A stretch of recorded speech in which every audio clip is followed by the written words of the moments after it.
অপরাধ তো করেছি আমি। আমি আমাদের এলাকার এক ছেলেকে প্রচন্ড রকমের ভালোবাসি, সেও আমাকে অনেক ভালোবাসে, কিন্তু তার কথা আমি আমার পরিবারে কখনো জানাতে পারিনি, কারণ সে বেকার।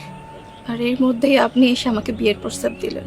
আচ্ছা, আপনিই বলেন, যাকে আমি মন প্রাণ দিয়ে ভালোবেসেছি, যার জন্য আল্লাহর কাছে সবসময় দোয়া করেছি, তাকে ফেলে আমি আপনাকে কিভাবে বিয়ে করি বলেন?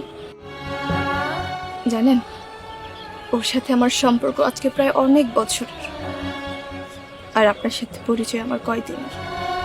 দেখুন, আমি হয়তো আপনাকে বিয়ে করলে সুখী হতাম, কিন্তু আমি সারা জীবন তার কাছে অপরাধী হয়ে বেঁচে থাকতে হতো আমার।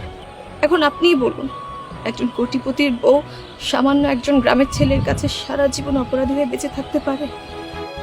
আমার কাছে টাকা পয়সার চাইতেও ভালোবাসাটা অনেক দামি, আর তাই আমি আপনাকে বিয়ে করতে পারবো না। আমি গ্রামের সেই সহজ সরল ছেলেটাকে বিয়ে করতে চাই।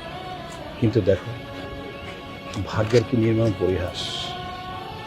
1 মিনিট আগেও তোমাকে নিয়ে কত স্বপ্ন দেখছিলাম, মুহূর্তের মধ্যেই তুমি স্বপ্নগুলো সব ভেঙে দিলে।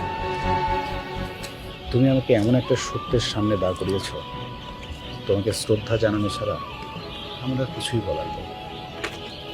আমি কালও চেয়েছিলাম তুমি সুখী হও, আজও চাই তুমি সুখী হও, ভবিষ্যতেও চাইবো তুমি সুখী হও। তোমার জীবনের চলার পথে কখনো যদি আমাকে প্রয়োজন হয়, আমাকে বলতে দেরি করবা না।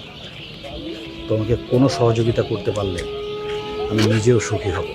আপনি আসলেই অনেক বড় মনের মানুষ।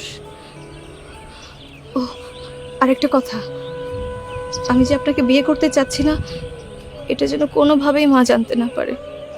মা জানলে খুব কষ্ট পাবে। আপনি প্লিজ মাকে এই কথাটা বলবেন না।